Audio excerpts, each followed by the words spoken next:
to beat Jimmy Houston when he's running the boat, because he's hogging all the front end, is to get a lure that's so heavy you can throw it twice as far, and I can get in front of him. You are fishing in front of me. I had Stacy King adjust my reels so that I can cast real far. You don't know how to adjust a reel? Well, these are new reels. Oh, okay. Yeah, that's a good fish. That's a good fish. A good What fish you got, right son? there. Ooh, yeah. Ooh, that's a big one. Yeah. Oh, son. That's a nice fish. I thought he was bigger than that, to be honest with you. I mean, I really did. I thought that fish was bigger than that. It had a good stroke. That's not as big as that first one I caught. I'm fishing a scrounger jig. Well, that's a nice fish, though. There's nothing wrong with that, buddy. This is a scrounger jig right here. And you see the difference on this jig. It's an ordinary jig, but as opposed to having a weed guard on it, it has a lip on it. This is a long bill, what they call a long bill. They got them with a shorter bill also. And what it does is it makes that jig wiggle and wobble and vibrate. You can, when you pick it up, you feel the vibration. You fish it just like a regular jig. This acts as your weed guard right here in front of it. But it's amazing. And Roland gave me a little Yamamoto, and I've lost one tail off of it. No, they're both there. I've lost half of one tail. Roland gave me one of his little Yamamoto grubs that I put on the end of it. But it just, just like fishing a regular jig, except a jig that vibrates. An amazing concept. And, in places like Chickamauga, all along the Tennessee River and fishing the ledges, this is one of the most deadly baits you could ever use. And it's deadly also for just regular, just fishing just like a regular jig, or swim it. I mean, it is about the best swimming jig you could ever imagine. Yes, sir, son. Now we're talking. Big old 4, 5, 6, 7, 8 pound fish. Yeah. Son. Look at this one, son. Yes, sir. Now we're talking. Now we're talking, Jimmy. Hey, thanks for the scrounger. Okay. You're just ripping it. I might give it to you at the end of the day. I don't know. If Johnny Morris were here right now, people don't realize how competitive Johnny Morris is. Johnny qualified for the first 5 Bassmaster Classics. First 5 Bassmaster Classics. First 5. He could have been. He would have had a great tournament career. There we go. There you go. I got one. Boy, he was down. This guy was down deep. I think we need to go deeper to catch the big ones. I'm catching smaller ones up here shallow. That was a good fish right there. That was a good one. Yeah, mine was 3 times Mine was small. The bigger fish are down deeper. I'm telling you. I was down pretty deep on that fish. Hey, Jimmy, now you've gone through the wonders of wildlife. You've gone through the big aquarium that we have in Springfield now. Which do you like the best? Roland, it's hard for me to say. You know how I love to hunt, so the hunting side of it is just absolutely breathtaking. But then the aquariums and all the fish and fish that are, you got fish there that's not in any aquariums in the world. I mean, big fish that are not in any aquariums. And I think I don't know, that'd be like, I don't know, that's just like trying to pick out what's best between hunting and fishing. It's pretty tough. I like it. I like them both. I wouldn't miss either one of them. I would, it takes, I'm getting a lot of bluegill or something to get that. It takes, that's not a bluegill. It's a little hung up, that's pretty good. That big one? Yeah, it's a little bit bitter.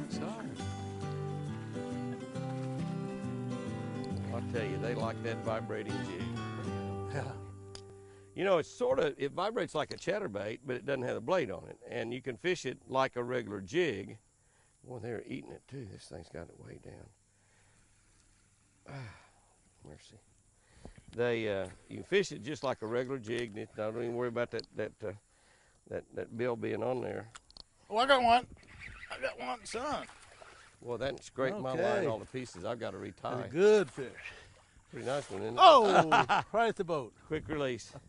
That was bigger than yours. Yes, he was.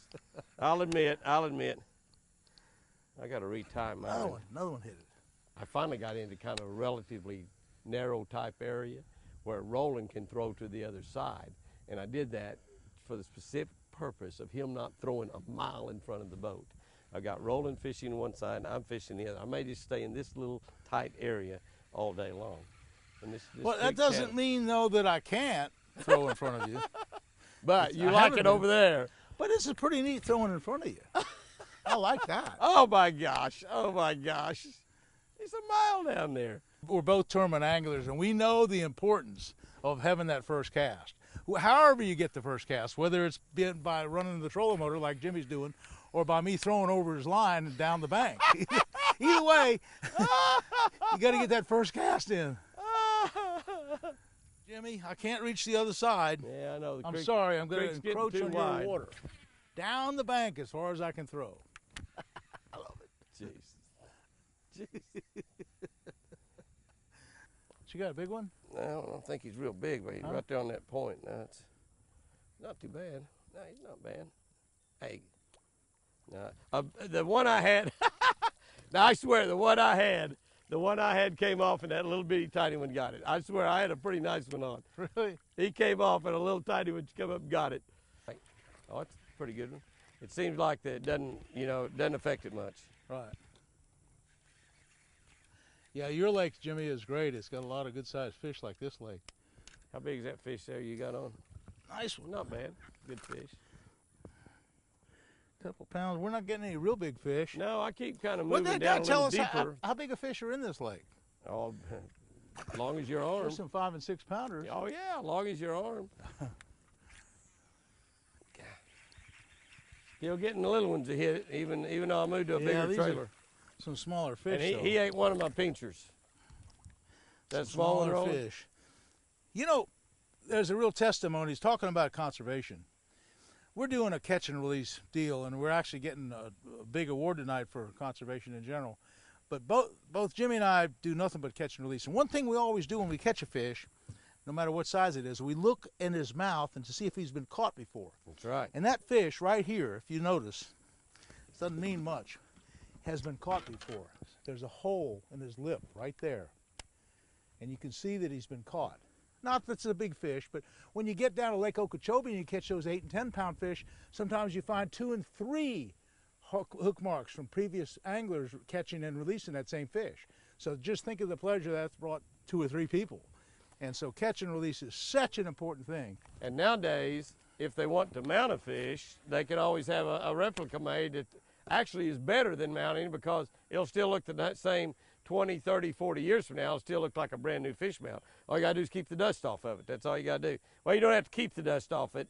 You have to dust it every now and then. Yeah. But there's really, not any reason to keep big fish for sure, no matter where you're fishing. And there's reasons to keep small fish in a lot of lakes, just from a management standpoint, but there's no reason to keep a big bass at all. And you think about, I told somebody the other day, they said, well, why are they giving you a conservation award? And I said, well, one of the reasons is back when they passed a deal called the Dingell-Johnson Act, and a lot of fishermen nowadays never heard of it, of course, but it allowed 10%. There's one. It allowed 10% of all of the excise. Oh, that's a nice fish. Nice fish. Allowed 10% of all of the money spent. It's an excise tax on fishing and hunting gear that it goes directly. That's a nice fish right there, Roland. That's a nice one. Good. That's good. That goes directly back in to the state, dispersed to the state where it was spent, and that is used for conservation. So, and of course, you remember back when they did that, Ray Scott got with us and talked to us about it, and he championed that, and all of us got behind that. All of us really promoted that, and they got the law passed, and it's raised billions of dollars since, and that's a long time ago, billions of dollars. But the thing about it, there's no telling how many thousands of bass you've caught. No telling how many thousands of bass, maybe tens of thousands of bass that Bill Dance has caught. And no telling how many I've caught. And here's the deal. Here's conservation right here in action. And that is what the whole world needs to be doing right there. Jimmy? That bigger trailer. Really? That bigger trailer. Oh, a half-ounce jig, but the trailer's vitally important. Hey, look at that big one. And that's a nice fish right there. Yeah. That's a good fish. I might do a close with you on this thing. That's a good fish right there. I want to come up here and do a close with you. That's a good fish. Just to see how big that fish is. You finally got the big fish of the day, or one of the big fish of the day.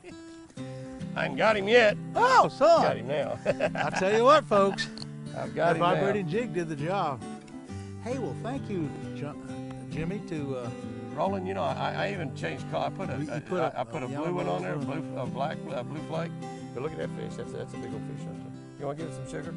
I never let you kiss my girlfriend, but you can kiss my fish. Hey, folks, we had a good time. I'm not going to kiss We'll it see you again next week. And remember, come on down to Springfield and try to see that Wonders of Wildlife Museum and that aquarium. That's a whole half day of great experience. Yeah, you can spend a whole day in there, and your kids will learn a lot. They'll learn a lot about fishing. You know, you look at those tanks and observe how those fish hang out with the structure, how they hang out in layers, how they hang out together.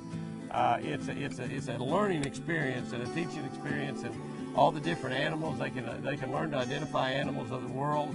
And you know, for hunters, you go through some of those exhibits, you can kind of see. Oh, the trophies are incredible. But you can kind of see where you think about out in the woods and stuff, where your kill shots might be bow hunting even. I mean, there's so many things you can learn. It's a big deal. We'll see you again next week, folks. Hey guys and gals, I hope you enjoyed that. We're out here working hard, doing videos all the time, and we really, really appreciate you watching, more than you can ever know. Be sure to hit that sub button and subscribe to our channel, because we need every one of you. Hey, have a lot of fun. Let's go fishing.